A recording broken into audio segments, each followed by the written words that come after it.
এটা হচ্ছে আমাদের গার্ডেন, বাড়ির পেছনে। এর মধ্যে মোটামুটি ভালো ভালো গাছ আছে, যেমন এটা একটা হচ্ছে চেরি, না চেরি ফল গাছ। এটা হচ্ছে সেই বহু যুগ ধরে আছে একটা আপেল গাছ।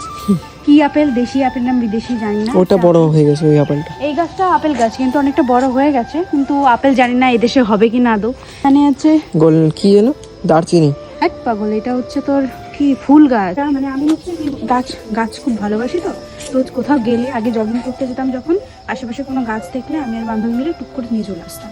কারো ক্ষতি করিনি পুরোপুরি, ডাল টাল নিয়ে আসতাম যাতে সুন্দর হয়, কিছু একটা হবে। এটা এই দুটো আমাদের দারুচিনি বা গোলমরিচ কোনো একটা হবে। ওটা বেলি ফুল গাছ, এই যে এটা দোলন চাপা, টগর, এটা গন্ধরাজ, আর এটা হচ্ছে স্পাইডার লিলি। স্পাইডার লিলি এটা ওই যে কমলা লেবু নয় মৌসুমি লেবু, এই দুটোর মধ্যে যেকোনো একটা। আর এটা হচ্ছে আমার ডাল ভেঙে নিয়ে আসা হয়েছিল কাঠ গোলাপ গাছ। এটা হচ্ছে নাকচম্পা বলা হয় হয়তো। আর এটা তো গোলাপ জামুন গাছ, এটা লেবু, এটা কমলা লেবু হয়তো। ওটা হচ্ছে নারকেল ফুল গাছ, এই যে টেঙ্গি হয়ে গেছে। আর এটা তো 12 মাসের কাঁঠাল গাছ। জানি না, আমরা নর্মাল কাঁঠালই খাই না, আর এখানে 12 মাসের কাঁঠাল গাছ নিয়ে এসছে বাবু। এই যে গাছের অবস্থা, এইখানে শিকড়গুলো দেখ ভাই, পান গাছ উঠে গেছে গাছের মাথায়। কদবেলের সিজন শেষ প্রায়, তাও এখনো আছে দুই। ওগুলো কিছু কিছু থাকে, নষ্ট হয়ে যায় গাছের মাথাতেই।